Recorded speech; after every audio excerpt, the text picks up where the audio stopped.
Welcome students. We are again to the back to the course Electrical Circuit Analysis EE301, and this is our third lecture of this module, first module. So we were discussing about even odd functions, unit step functions, unit impulse functions. Now we will be discussing about the time invariant and time varying parameters. Time invariant, that doesn't vary with time. Time invariant functions, and time variant,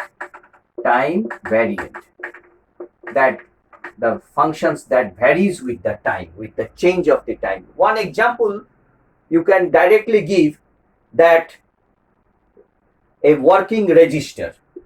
All of you know that the register varies with time. If this register is used for a long time, the value changes due to the linear expansion of its resistive value. That is all we know, that R equals to resistivity RL by A. The value of the resistance changes with the change in the temperature. If the temperature increases, okay, so accordingly after certain time the value of the resistor changes. So resistor can be told as a time variant parameter. So mathematically we have to define which one is time invariant and what is a time variant functions. Now you can write down systems whose parameters do not change with time are time invariant functions. The parameters that doesn't change with time. So graphically we can say like this. Suppose the input is like this and the output is like this. This is the input function and the output response we are getting like this. So if it is a time invariant, so after a certain time we will be getting the same for the same input we will be getting the same output. So that way we can say, so after a certain time, suppose the time is this one, suppose t0, t0, but rather we can say after a certain time, if the input is like this, similarly the output we will be getting like this. So the same amount of delay, if the input is delayed by t0, the output will also delayed by the t0. But the pattern of the output in both the cases is the same. So this is known as time invariant functions.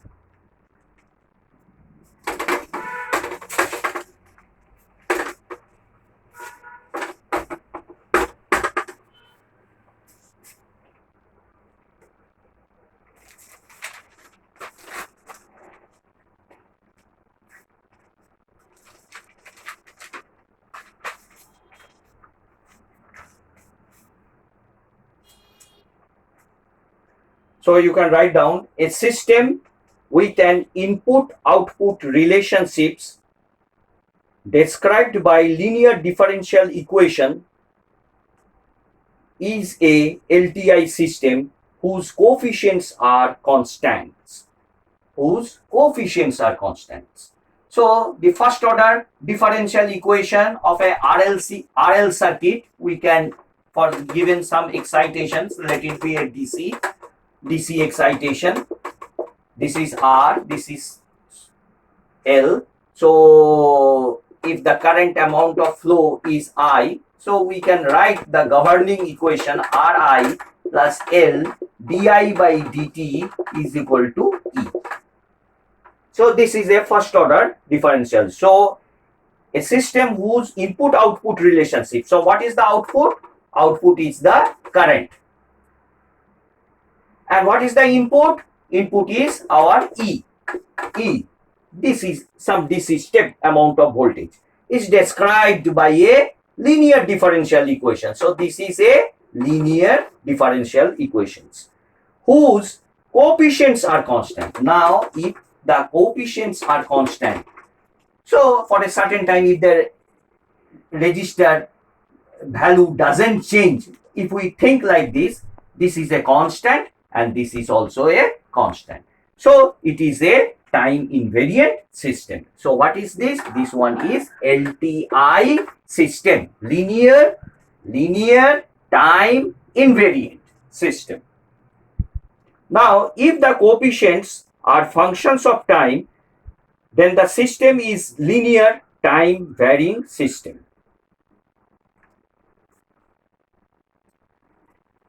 If the coefficients are varying with time. So now if we think like this, let the register varies with time. L di by dt plus r of t. Now r becomes a function of time. Now with the increase of time, the value of the r changes into I of t. So is equal to function of t, let it be e. E is a stable. So this you can say the coefficient, this coefficient, now this is a time varying function. So it is a time varying function.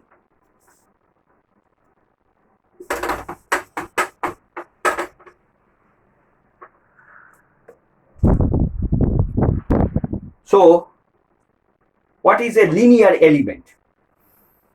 A circuit element is linear if the relationship between current and voltage involves a constant coefficient. So a relation between current and voltage, there is a one-to-one relation between the current and voltage. So if the coefficients are constant, so you can write like this, let the output be the current I equals to 1 by R into V. So this is a constant. 1 by R, you can say it is a conductance, G, I equals to GV, conductance. So this is a constant. So IV relationship, linear elements means IV relationship. So V equal VL equals to L di by dt. So the current and voltage, how they are related? By a constant parameter. So the constant parameter is L. So these are the linear elements. So similarly, we can say Vc equals to 1 by C integrated of I t dt. Let it be from 0 to infinity. So how the voltage and the current are related? By a specific parameter, that is 1 by. So these are the examples of linear elements. Linear elements. Linear elements. Now what is a linear network? Let us discuss about the linear network. So write down, a linear network is one in which the principle of superposition holds. Now, one principle, what is a linear network? So when we can call a network as linear? So here, one mathematical principle that is known as principle of superposition. Now, we have to satisfy this principle of superposition. Now, what is the principle of superposition? So here there are two laws. Number one law, additive law, additivity law, and number two is homogeneity. Homogeneity. Now what is additive law? So f of x1 plus x2 should be equal to f of x1 plus f of x2. Now what is homogeneity law? F of x into alpha is equal to, where alpha is a scalar quantity, alpha into fx. So the principle of superposition is based on these two laws, additivity and homogeneity. And these are the mathematical definitions of additivity and homogeneity. So if it follows, then we can say that it is a linear network. Now let us discuss about the active network.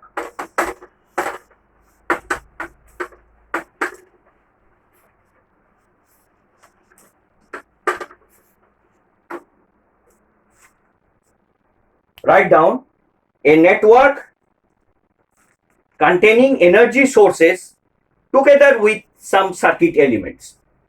So energy sources must be there. Let it be a AC source. Let it be a AC source together with some parameters. Let the parameters be a series RLC, and this is E of t, a sinusoidal voltage being applied. So excitation is there and the parameters are there. So then we can call this one is a active network. So the network is active. There may be large number of sources. There may be one voltage source or two voltage source or one voltage source with one current source, but with parameter, and the circuit is completed, then we can say it is a active network. Now when we call a network as a passive, no excitation is being given and the parameters are connected like this, and the parameters are connected like this. Let it be any two resistors or one inductor or one capacitor or two resistors with one capacitor like this. So another concept we have to know, if this is charged, if this has a previously initially current, so initially current we can tell IL0 minus is 0 or VC 0 minus is also 0. So these are not used previously. So this sort of circuit we can tell as a passive circuit. No excitation. No excitation. You can see that there is no excitation. But in the next coming classes, we will be discussing more about this also. So if this is previously charged or if this capacitor holds some amount of voltage, then the current may flow and many things may happen. Now let us discuss about the lumped network. Now when we call a network as a lumped, L-U-M-P-E-D, a lumped network. Write down a network in which there is a physical separation of resistors, inductors and capacitors. So a network is there where we can separate a resistor, inductor and a capacitor. We can physically separate it. R, L and C can be physically separated.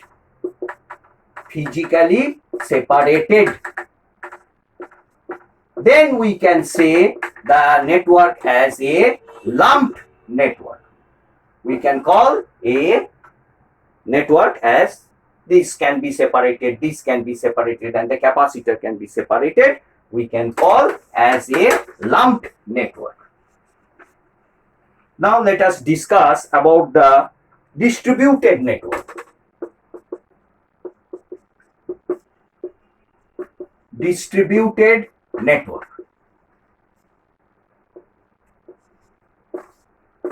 A distributed network. Now write down, it is a network where resistors, inductors, capacitors cannot be electrically separated. So where resistors, inductors and capacitors cannot be separated, cannot be electrically separated, cannot be separated. So then we can call a distributed network. So what is the example? Very common example, a transmission line. A transmission line where the resistors and inductors cannot be separated, and we call it as a distributed network. Thank you, students. We will be again coming to our next class. Thank you.